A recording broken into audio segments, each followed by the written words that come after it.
begin, more people will keep joining. Sometimes people are running late, so I don't want to delay those who have come on time. So I think we'll start, and then we anyway record these calls so people can have listen to it later on. The thing is, I prefer that not many people rely on recordings only because we can interact here, and recording is just one way. So I always encourage them to join instead of just wait for the recording to come out. But that's how things are. So let's begin this conversation. And as I said, that this is going to be a conversation style. I want interaction from everyone. We will put forward some points and keep the conversation on track that way. So the conversation doesn't go in every direction. But as such, it's not a presentation. Don't treat it like a presentation or a webinar or anything like that. It's just the pointers I'm going to share is mostly to keep the conversation on track so we just don't go in every direction. We only have 1 hour, and this is just the best way to utilize that time.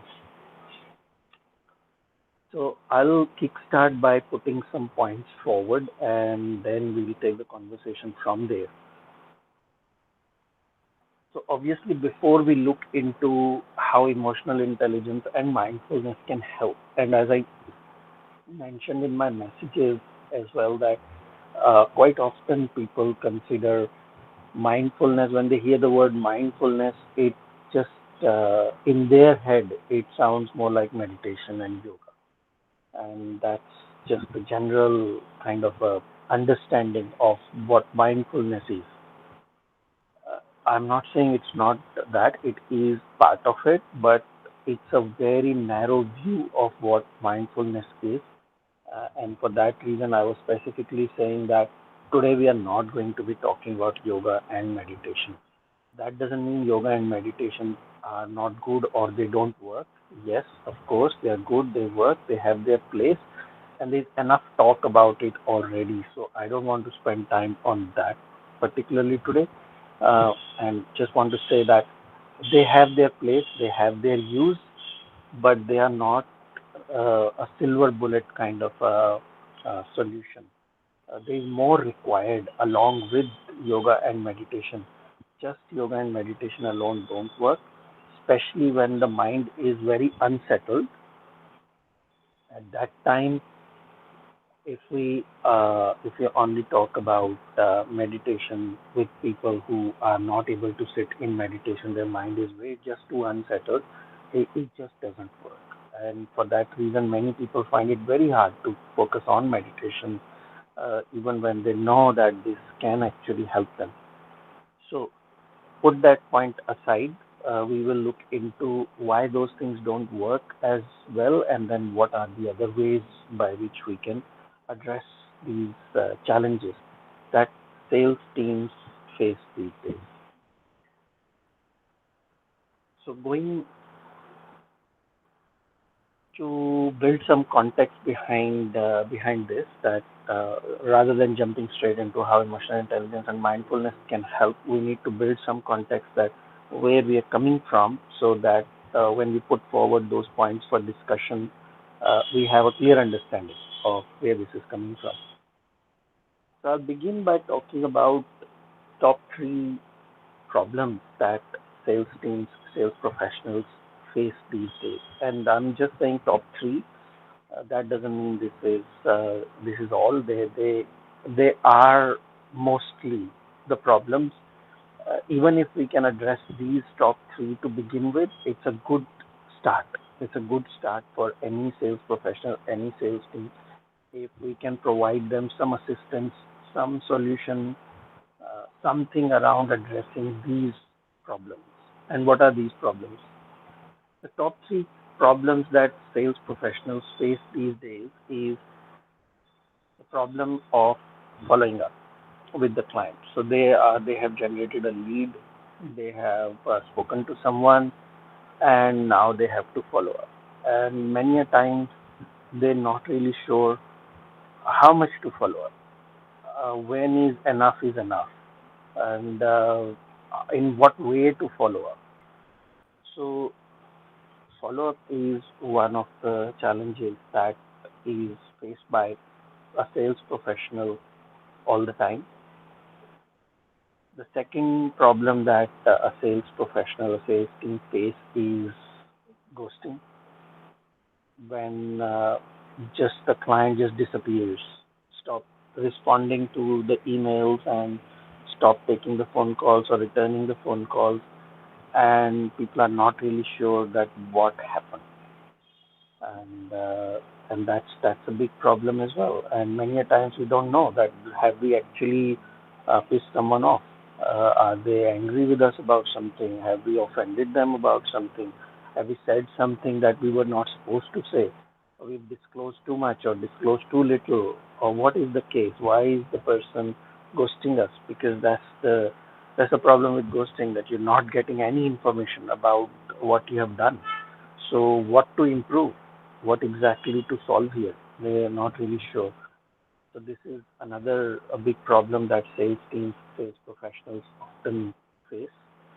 And then the third top problem that they often face is obviously the hearing the no of that. So when they have put so much time and effort in building a lead and taking it forward, and then all of a sudden when things don't go and they have to hear a no from the client, then that's one of the problems, that they know that this is part of the job.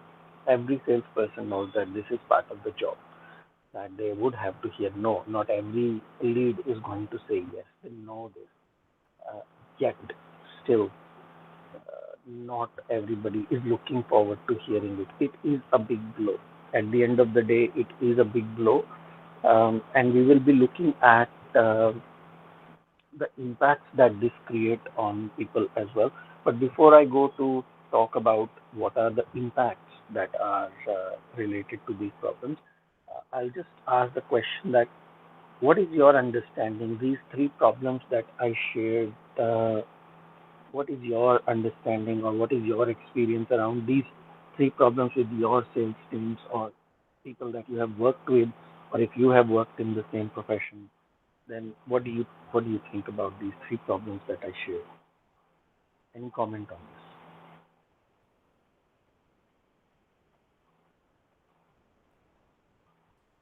I think a very relevant problem. All of these three problems are super relevant, and be it any industry, I think these are very peculiar examples. Of course, there are many more, but very relevant. Yes, yes, definitely. You are right that depending on the industry, there will be very specific problems as well.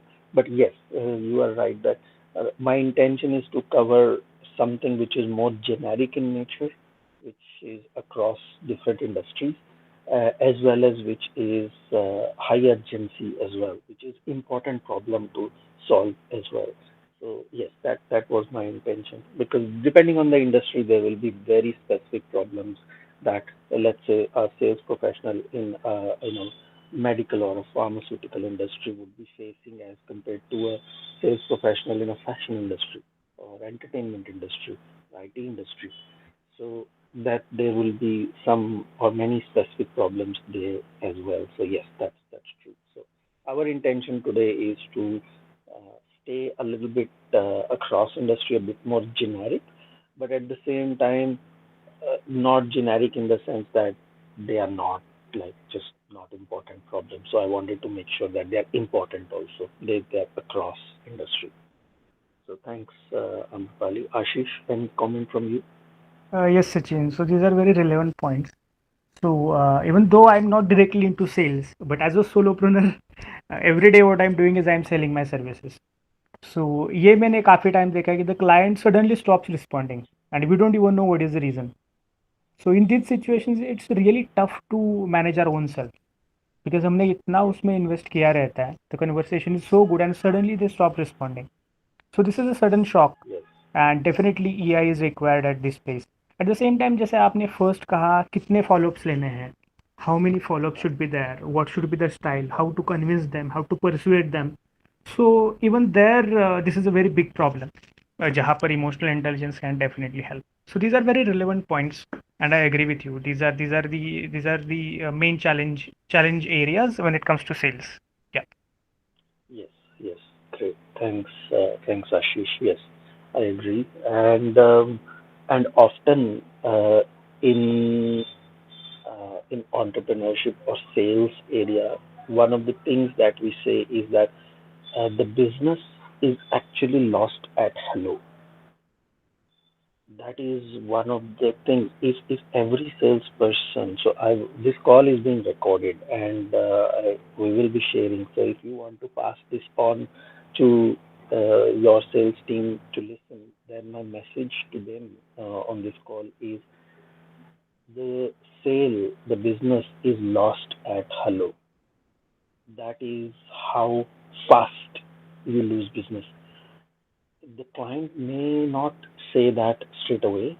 They may take time to say no to you, but the way we have approached, the way we have put our foot down, that itself will decide. So if you think that I have spent so much time and after so many days now they are saying no, something has gone wrong now. Usually, in most cases, that is not the case. Something has already gone wrong much before that, and you either you didn't realize, you didn't pick up, or the client was not very sure. They were just playing politely, and the first incident, the first excuse they found to disclose that they'll do, or they'll just ghost you. So that is the thing. So very very important that we know how to start, and emotional intelligence, mindfulness comes very handy in these situations, as we will see. I'll explain those points as well. So going forward, we talked about these three big problems that is faced across industry. One is follow-ups, how much to do, how to do, when to stop doing it, the style of it, and all those things. So they are all technical problems. Like I'm not going to be covering follow-ups here. Um, Although like we have a separate kind of a service where we can teach how follow-ups can be done and all that, but today's intention is not that. So that's a technical problem, that how follow-up should be done, what style, this, that, and all those things. So that's a separate thing. Second is ghosting, that the client just suddenly just ghost you. And the third is when they say no to you, it's a big blow. Although you know that it is part of the job, but it's still a big blow. So that's the summary of the problem so far. Now the impacts that these things create. Even when we know that this is part of the job, every salesperson knows that they will be facing these three problems, and this is part of the job. Still, still there are impacts. And what are those impacts? The top three that we talk about. Like there are many, but then the top three that we talk about is, first one is, it creates self-doubt. That is there something wrong with me? Something wrong with my approach? Maybe my knowledge is not enough. My style was not good enough, or maybe I did something wrong, or whatever. Those things, that self-blaming kind of a thing, the self-doubt part of it, that it's my fault. Somewhere it's my fault and all that, and how it is my fault if the client has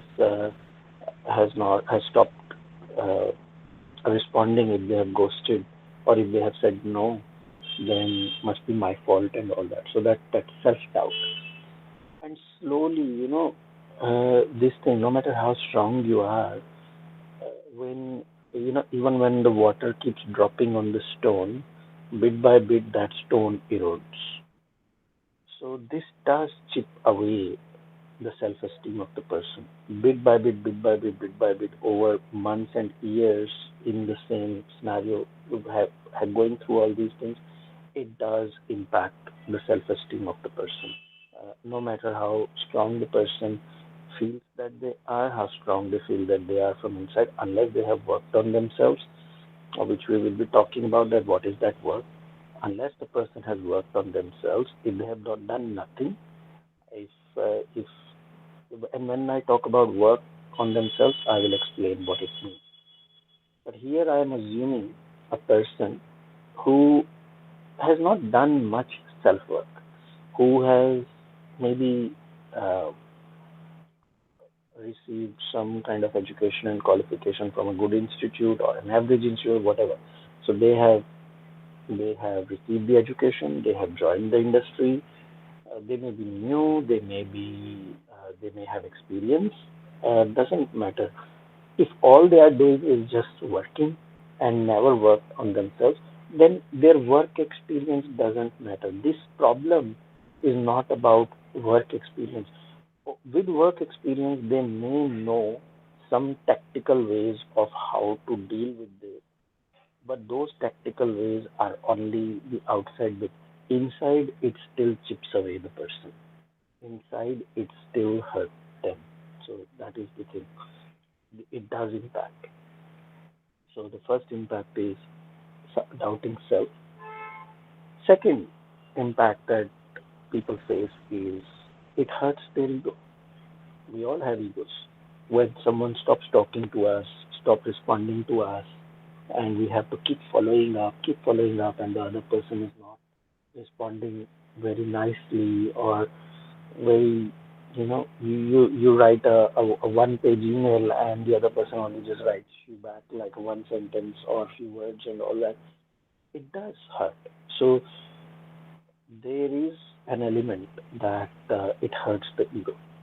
And once again, like the water dripping on the rock, it does erode. Bit by bit, these things just build up over a period of time. It does build up, and and these things they do bottle up, and then they come out in other ways. Either this comes out in terms of aggression with the colleagues at work, irritation, or maybe aggression and irritation at home in their own personal relationships. Somewhere it comes out, and if it's not coming out anywhere, then the other areas where it can come out is addictions. People do get addicted to drug, alcohol, and all other ways in which they want to distract themselves with this. And finally, if they're not doing that also, then these two create health related issues. Physical health issues are directly related to such kind of build-ups. When we don't have an avenue where people can vent out, people can talk freely about how they are feeling and all that. These things do build up and they come out in very unhealthy ways. And it's not that we are not blaming those people that they are doing some unhealthy acts. It is just how we are. This is our human nature. Um, we just can't handle it. This kind of pressure. There is everybody has a limit to tolerance and patience. Nobody has unlimited tolerance and patience. So it does run out, and um, and it then comes out in many unhealthy ways. Either it impacts personal relationships, or health, or conflicts at work, irritation, anger. Many ways it comes out because the where it should come out, they are not able to. They may be angry at a person where they can't really take it out on them, so it will come out in other ways. So it does create that impact. And the third impact that I want to talk about is the desperation to prove that that I am worthy, I can bring results. So over time, when the clients are not responding, many people are saying no, and time is tough, and all that. That desperation does build up to show that no, I am a good professional. I know what I'm doing, and this desperation builds up.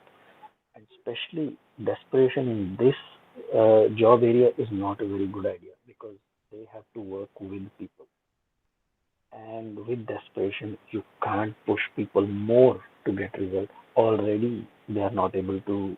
uh, get them to respond or communicate with desperation, things become even more tricky.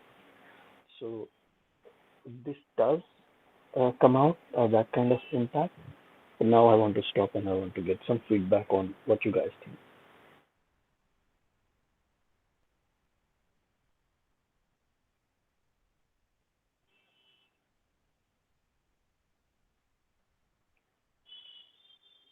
Amrapali or Ashish? You explained it so well, Sachin. I So agree. Yeah. yeah, totally. Okay, okay, okay. Anything you want to add, like this to this, like any personal experience that you want to add, any stories you heard about this, anything you would like to qualify this with? Uh, so, Sachin, I think, just a personal experience. It's not possibly just about the sales per se, people. It may, the desperation when things may not be going on the way they may have had their mental picture. It is possibly for every other professional, or not just professional, every other person. So yes, alcoholism or taking into uh, uh, uh, unprescribed drugs is one thing. Obviously, in my personal experience, I have seen certain sales professionals out of desperation, having some sort of issues in their family lives as well. So Yes, yes, I think it's quite common.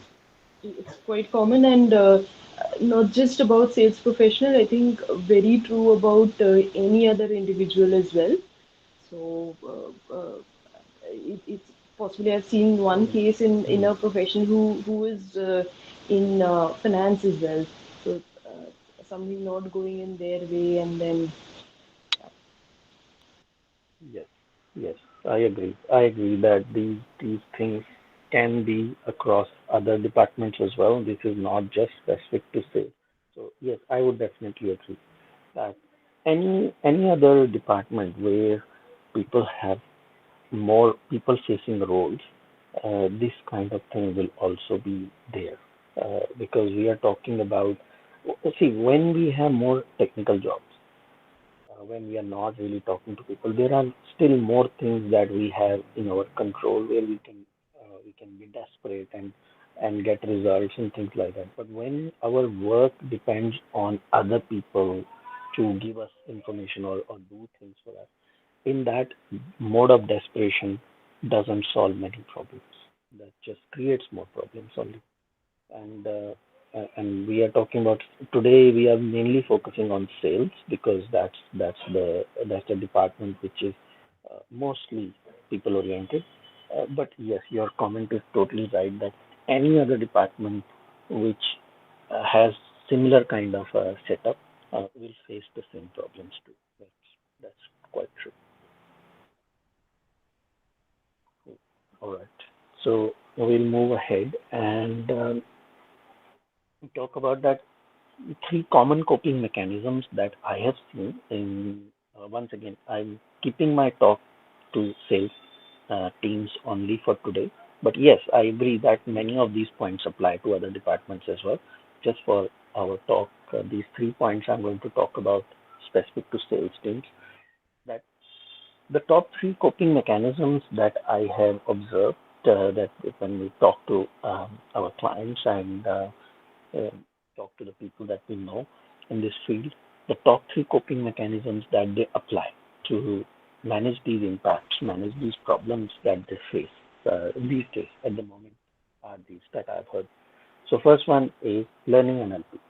Learning NLP has been one of the very um, what I call it popular kind of a solution. I hardly know a sales professional who has not attended an NLP program or is not planning to attend. Almost every sales professional I know has heard about NLP. Um, NLP is, although very interestingly, is an intervention technique. We use it in our coaching a lot, and it's a psychology model. But to my surprise, uh, lesser coaches and lesser psychologists use NLP than more sales professionals use NLP.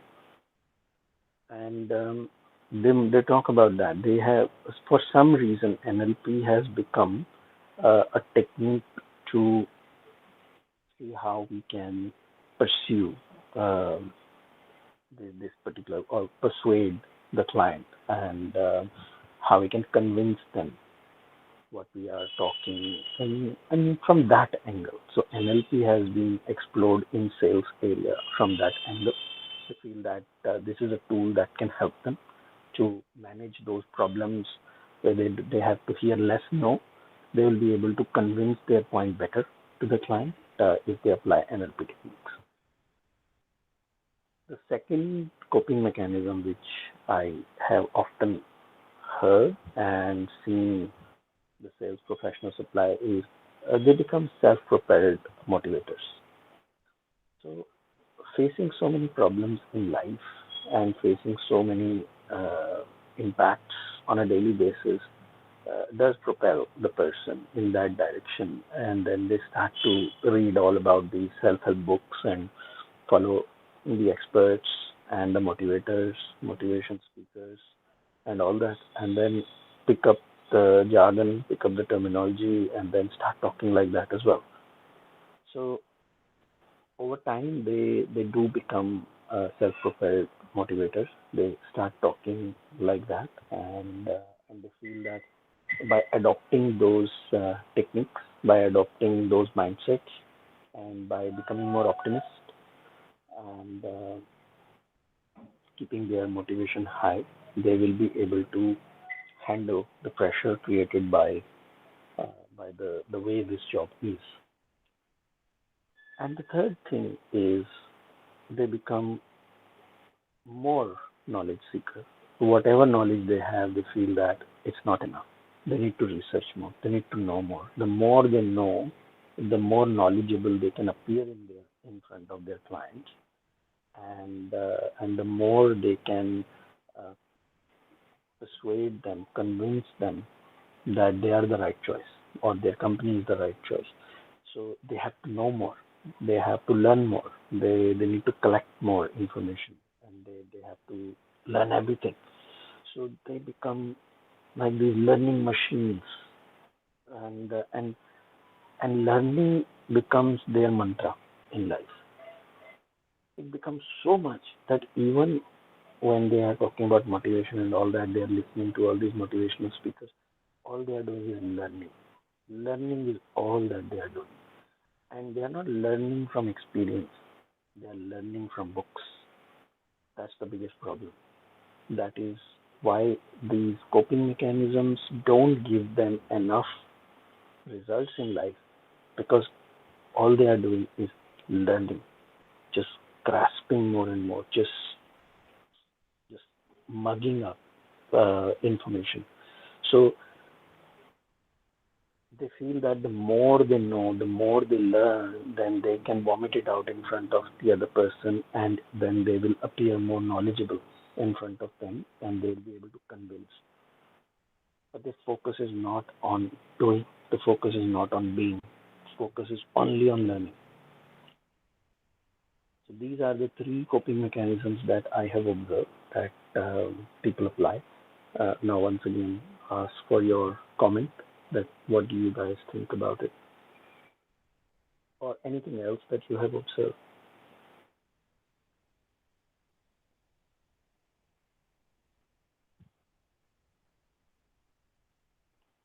I think in addition to these three, I've also observed that a lot of sales professionals they seek a lot of coaching and mentorship within the organization and outside the organization when it comes to coping. Uh, um, Also, one other thing which I have seen sales professional is, I mean, I'm not sure if it is relevant in this discussion, but they seek opportunities outside.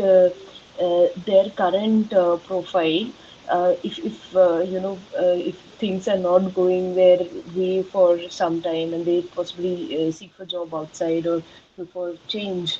So I think these two is what I would want to add in. Yeah, yeah, yeah, yeah, definitely.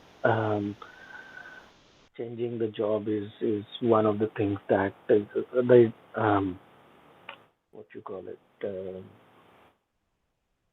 Retention is very low. Attrition is quite high in this department. That is quite quite a common problem that any company faces when things become just uh, too much to handle. Then yeah, best to leave and go somewhere else and start fresh. So yeah, that's another coping mechanism that people apply. Ashish and Kavita, any comment from you? I think I'm comparatively new to this field, so I have nothing much to add when it comes to the coping mechanisms. Yeah. How do you cope? Yeah. And I'm thinking about it. How do I cope? Okay, cool. All right.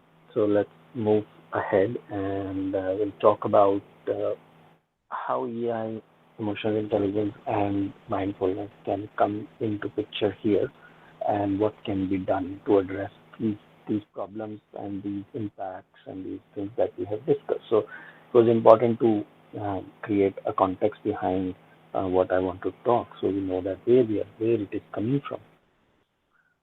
So I'll again share 3 points. Many more are there, of course, but just because of the lack of time as much as we had, we can talk more in the form of discussion also. So the 3 points that I have noted is the first one is to become aware of these triggers that creates the impact through guided contemplation. Now, the impacts that gets created when we face now people ghosting them or saying no, they can't do much about that.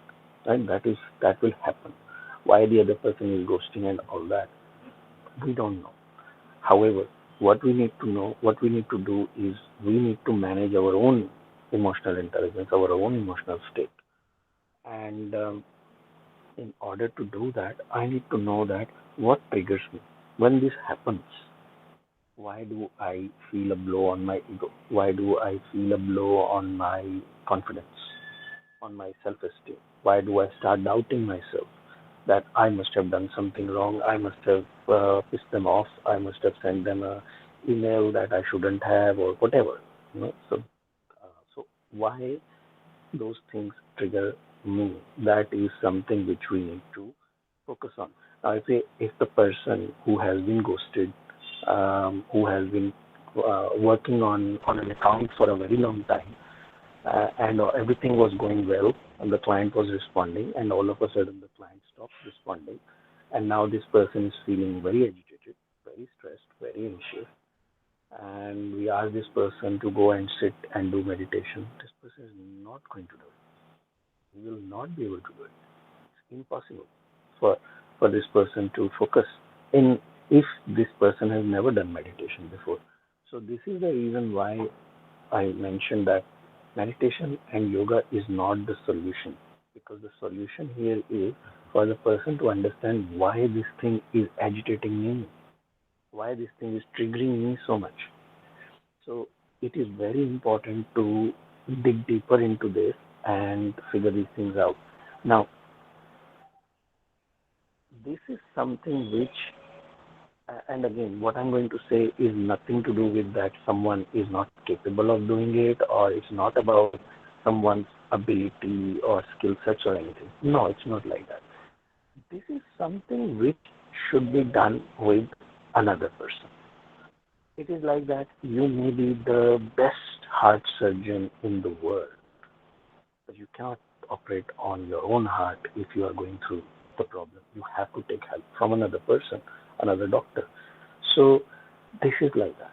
This is that when you are going through those problems, when you are deeply buried in those triggers, you need someone else to be guiding you to contemplate. In that moment, you can't be the patient and the doctor at the same time. So just be the patient. And the problem is that most people just don't know how to just be the patient. So you are the patient, just be the patient. They want to be the doctor also, then they want to be the patient also. And it's this is the reason why these things don't work, because you can get this kind of information from Google and from YouTube, that how to do the contemplation and all that. It's not the lack of information that is the problem, it's the setup that is the problem. I can't just read about how to do heart surgery and then just operate on myself. There is something called experience. There is something called when you are in that frame of mind, you cannot just play a dual role of a patient and a doctor at the same time. So, very, very important that become aware of what is triggering you with the help of another person. Let somebody else help you, guide you with this kind of contemplation. Let them ask you some relevant questions. And once again, very important that whoever is there to guide you must know what they are doing. You won't just go to any doctor. You would want to know that how well they are and all that. So sometimes we have friends or people we know who want to help us, and it's fine. Their intention is good, but this is not about intention. This is about capability. Are they capable of helping? Do they know what they are doing? Do they know the right kind of questions to ask so you can contemplate in the right direction? Because believe me or not, there are stupid questions. Most of our life we waste in chasing stupid questions, questions that don't require chasing. So the right kind of person will be there, not only asking the right questions, but also stopping you from chasing the wrong questions. So someone needs to know this, that how to help another person contemplate. So very important in terms of emotional intelligence is to become aware of these triggers. Emotional intelligence has the element of self-awareness. So very important that you become self-aware about these triggers, that how they are impacting you, with the help of another person who can help you with a guided contemplation. So that is the first tip that I would like to share. That is very important. And once you become aware of what are these triggers, when these things happen, when these incidents happen, why they impact you so much, why they agitate you so much, why they trigger you so much. You already know the person might have said no. You already know that people ghost, and yet when they are doing it, why is it impacting so much? So important to get to the bottom of this. Second is, once the person becomes aware of their triggers, it is important to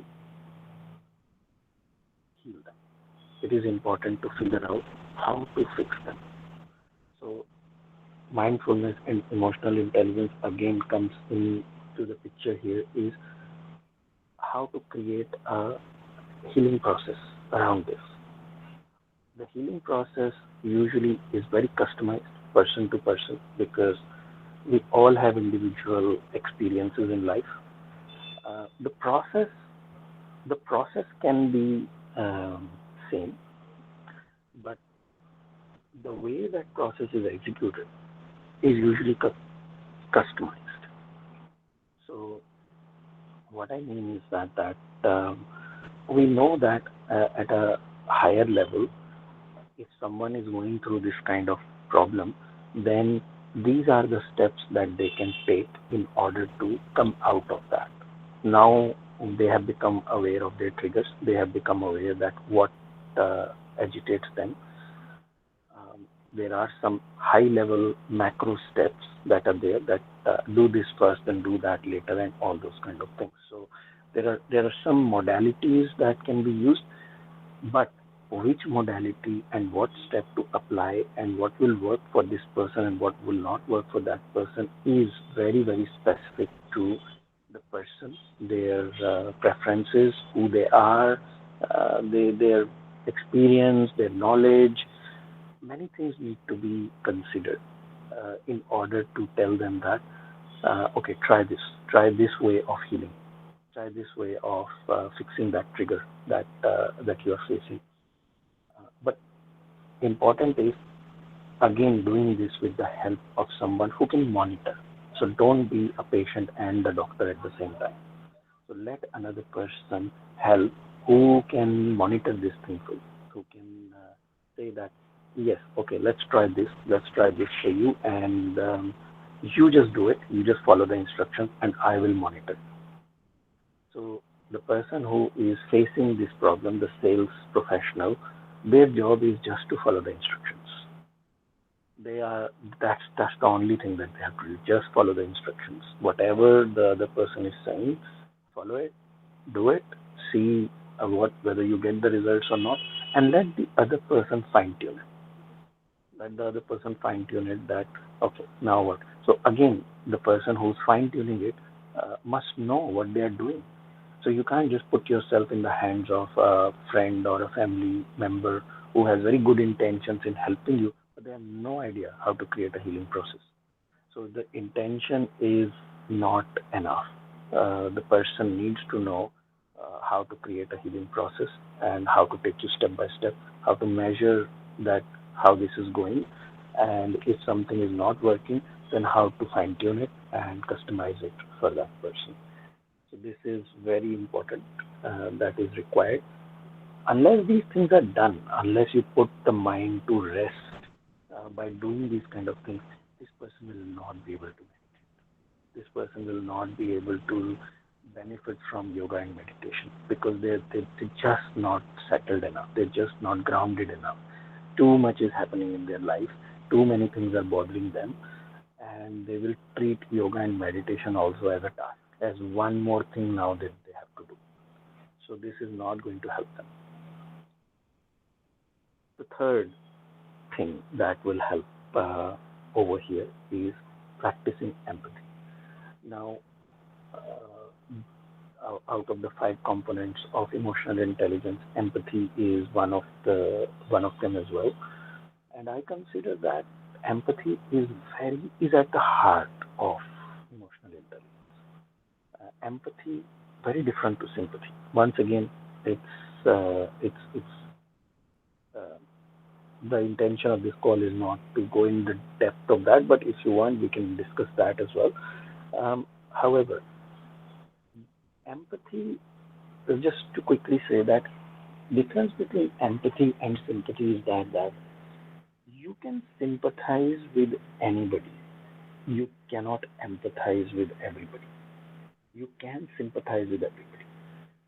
So that's the rule, the key rule that you have to keep in mind, that empathy involves experience. Sympathy doesn't. In order for me to sympathize with a beggar on the street, I can just look at them and I can just imagine how hard their life would be and all that, and I can sympathize. But I cannot empathize with them unless I have lived on the streets. So I can't here say that I empathize with the beggar. No, I can sympathize with the beggar. I cannot empathize with the beggar. So to develop intelligence, to become better and better at emotional intelligence, we have to experience various different forms of life. Just by reading about things, just by knowing things, I don't create empathy. I create empathy when I am in that situation. So the more and more situations I face in life, the more empathy I create. So the third thing is become becoming more empathetic by taking on these kind of assignments. So creating assignments. Let's say for your team, if your objective is to build empathy in them, then do it with the help of assignments. Create assignments for them. Create some kind of practical uh, ways, experiments by which they can create that empathy. They can be in those kind of roles and feel what the other person feels. That's the only way to create empathy. Discussions and reading about it, creating just like a lunch and learn sessions and uh, reading books about it or watching YouTube videos are not going to create any empathy. It will only give you more and more information about empathy, but it's not empathy. So, very important part of creating emotional intelligence is empathy. It's at the heart of emotional intelligence. But in order to get there, in order to get to empathy, the path to empathy is not direct. The path to empathy goes from creating self awareness. Self awareness is another component in emotional intelligence. So, first and foremost thing is self awareness. Then you go towards empathy. So, although the objective is to go towards empathy, but you cannot go there directly. You go by creating self awareness, creating self regulation of your own emotions and all that. And then you qualify to go towards empathy, experience empathy. And once you have experienced empathy, many of the problems, many of the impacts that get created in our lives, we start to see them from a very different perspective. I'll give you an example of this. Just as I was talking, I just remembered. So I'll just give you this example and then we'll open up for discussion because I'm done sharing the details. Um, there was a program that I was watching a series, and this was shown. So I was in Sydney at that time. So I don't remember the name of this program, but the series was this that they selected some celebrities and asked those celebrities to stay on the street for 2 or 3 days continuously. So they have to stay like a homeless person.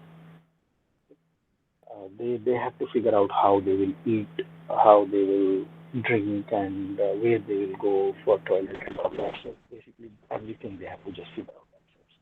They will just put them on the street, and that's it. That was a social experiment that they were doing, and they were recording all that.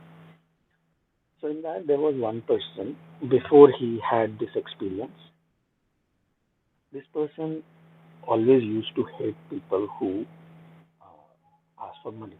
They, he will say that I don't want to give money to beggars because all they are going to do is going to waste it on drugs and alcohol. They'll just go and buy beer or some alcohol or just buy cocaine or whatever drugs. So I don't want to be the person responsible for encouraging this kind of thing. So he'll say this. He'll just generalize this thing that all beggars are like that, and he'll give them money and they will go and buy these things. So he will not give them money. Now, this is this was his comment before he participated in the experiment, and then he was put in this experiment. Then it showed the whole thing and all that. So, cutting the story short, after he has gone through this experience, they asked him the same question again, and this guy was literally crying. He after 3 days, just after 3 days, this guy was literally crying and saying that I don't really care if this person goes and buys beer. If I give him $2 or $5, and if he goes and buy beer, I don't really care. If I can help him escape the reality by buying a glass of beer, I will help him because it's just hell to live on the street. And if this guy can just buy a glass of beer and that just helps him to escape from this reality, I'm happy. That's empathy. His comments changed in 3 days because now he was on the street. He knew that what this life is and what does a glass of beer does. Before that, a glass of beer for him was just a way of enjoying, celebrating, but he understood that a glass of beer for a beggar is escaping reality, and he needed it. In just 3 days, he just felt that I need it.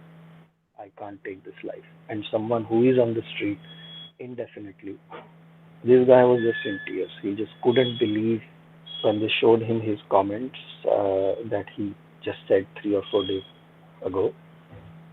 He he himself was saying like how arrogant I was. I just couldn't do it. So that's empathy.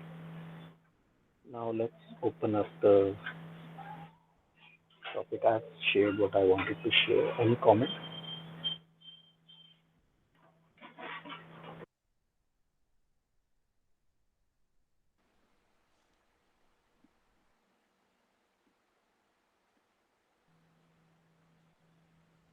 Ashish, Amritpali, Kavita, Anamika, anything you guys want to add?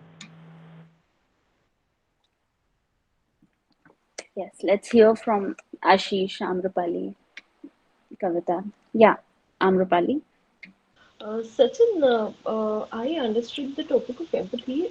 If you could possibly help me summarize the first two topics which you told us, that'll be really helpful to bring context into the empathy bit as well. So the first two I mentioned was that it is very. We talked about the impact. We talked about that the Yeah. problems faced by people they create impact. So the first and foremost thing, first step is to figure out the triggers. That why this person is getting triggered by those things. So let's say if a client has ghosted them, or if the client has said no, they knew that. They already knew this is part of the job. Then why is it triggering them so much? Why is it hurting their ego so much?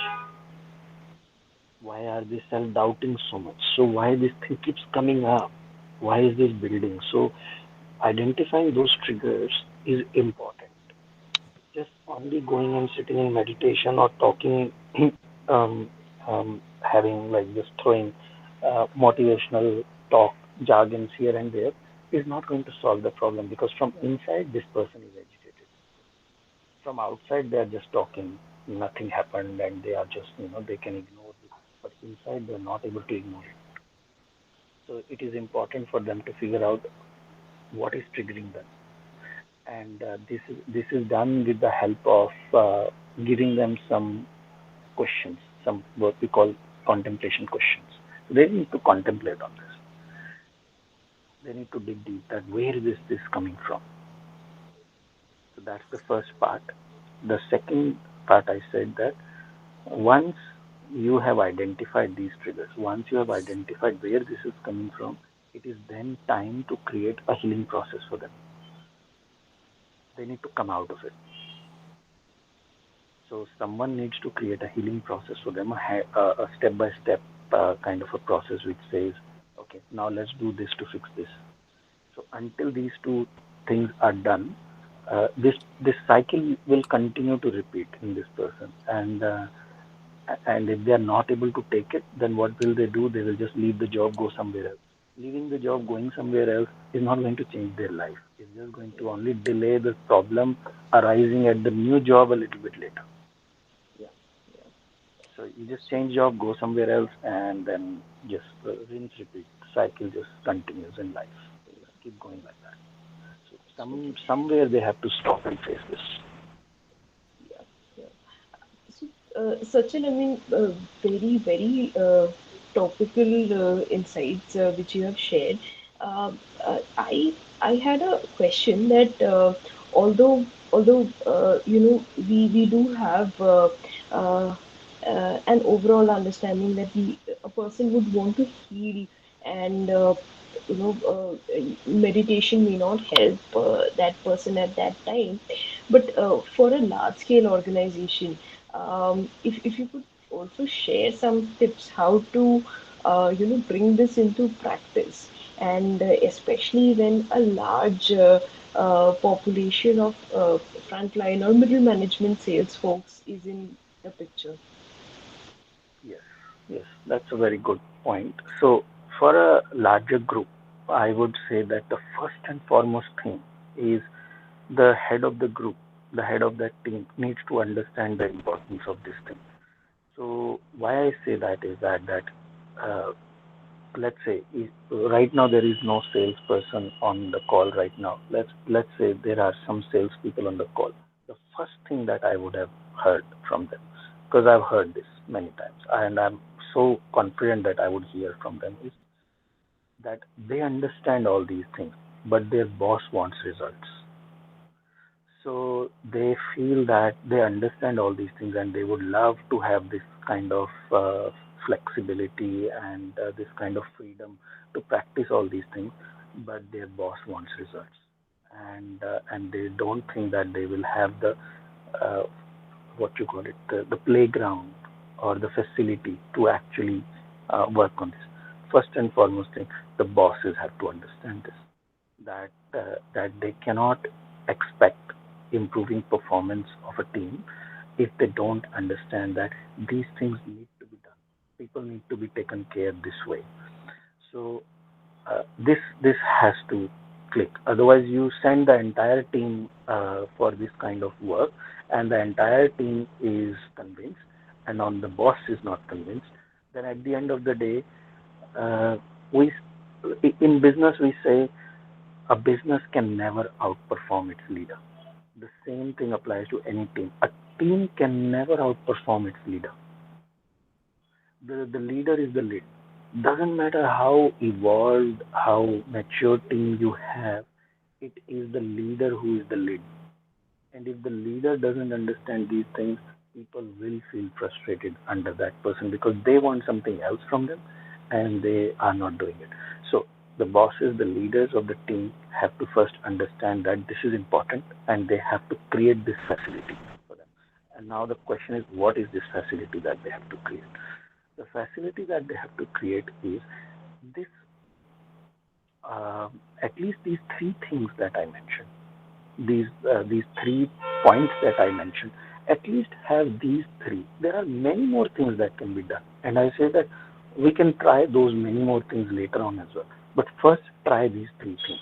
One, give them a facility, an environment where they can contemplate. So somebody who can ask them some contemplation questions. So help them to contemplate. That could be the leader themselves, or it could be a buddy system, one other person asking the other person. So it is about maybe teaching few people in the team how to do this, and then they can help the other people in the team. Or you can have like a coach or someone hired who can help them to do these kind of things. Depends on what you are. So you can have a buddy system and do this. So somebody needs to handhold the other person and help them to contemplate through this. And then also create an environment in which a healing process is created, and a, an environment in which you can help people create empathy through assignments. Now, these could be fun activities, these could be through your CSR activities. You would already have some CSR activities going on. So, kill two birds with one stone. So, have these people participate in some sort of CSR activities where they can also, that can help them also to create empathy by doing things for others that are less fortunate or in different kind of life that they are. So help them to expand their perception of life, basically. They're just living like a one-dimensional life. Help them to see different versions of life. So how you create that, that is your creativity over there, what you do. But it is important for people to have wider and more colorful experience of life. It doesn't necessarily have to be job related only. Once the person sees different colors of life, their mind expands. Their mind expands in many different ways. You don't have to always identify a one-on-one mapping to an assignment has to link to their job profile or something like that. No, your objective is to just expand their perspective. They also see there are people like this also. There are people who, let's say this example of this celebrity I'm giving you, this celebrity who lived the life of a beggar. What is the link between them? Like this celebrity, why would he ever have to live like a beggar? He doesn't.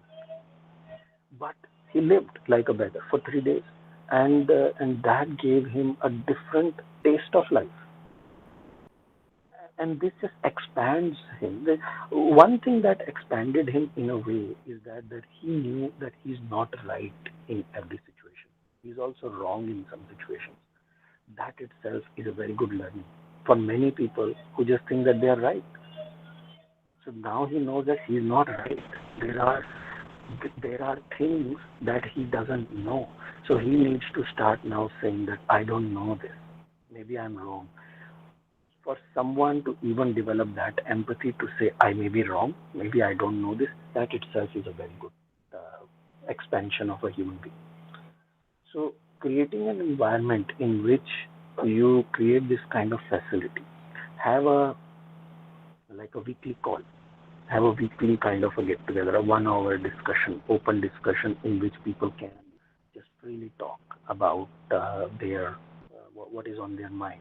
So maybe have a like a topic which is more about something to do with emotional intelligence and mindfulness. That we will keep emotional intelligence and mindfulness as a theme. You bring a problem to the table, and we will explore that how emotional intelligence and mindfulness can help solve this problem. Keep this practical.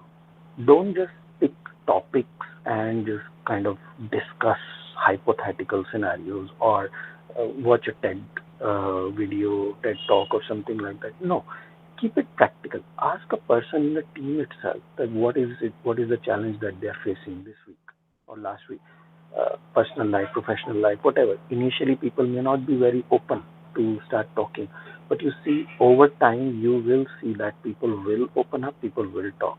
I guarantee this because we have been running these kind of scenarios for past so many years. Even we run these kind of calls among people who don't know each other.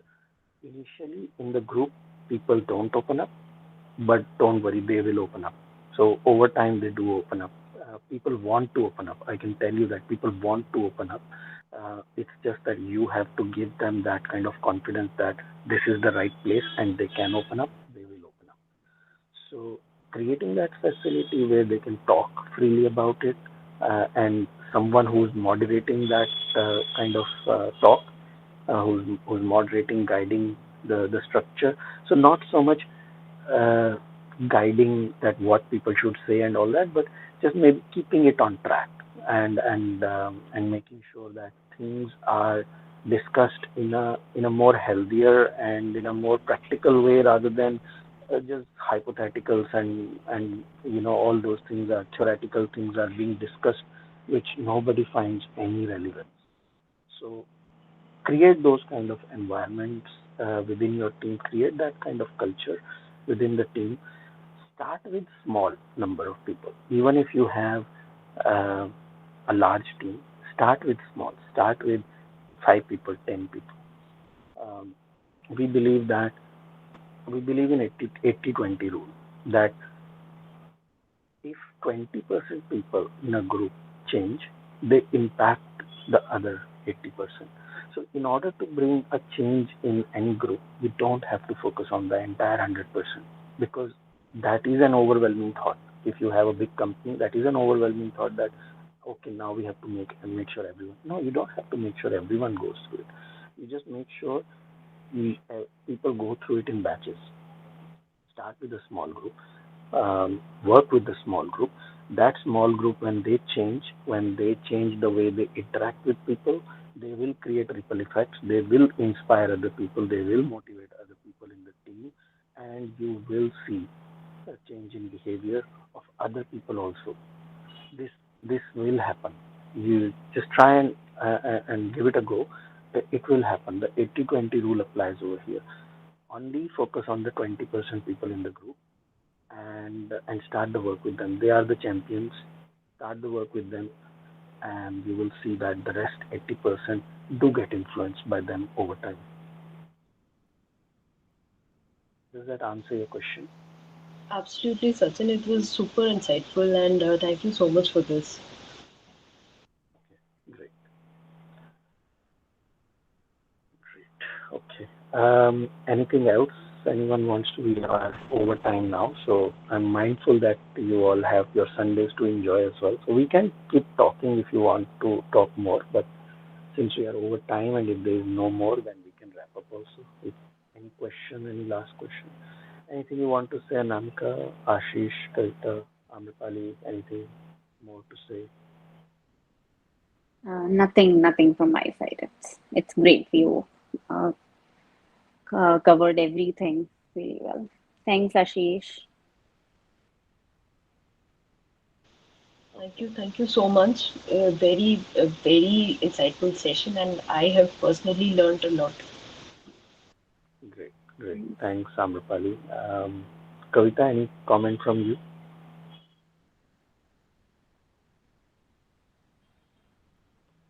Kavita, you are on mute in case if you're talking, you have to unmute yourself. All right, guys. So let's wrap it up. Then we will share the recording of this call soon as well. So thank you for participating and hope you enjoyed this and found this useful. If any more comments or anything, any more thoughts come, then feel free to share it in the group and we can keep discussing more. We don't have to stop this discussion here. If more comes, then yeah, just feel free to post in the group and we can take the conversation forward there.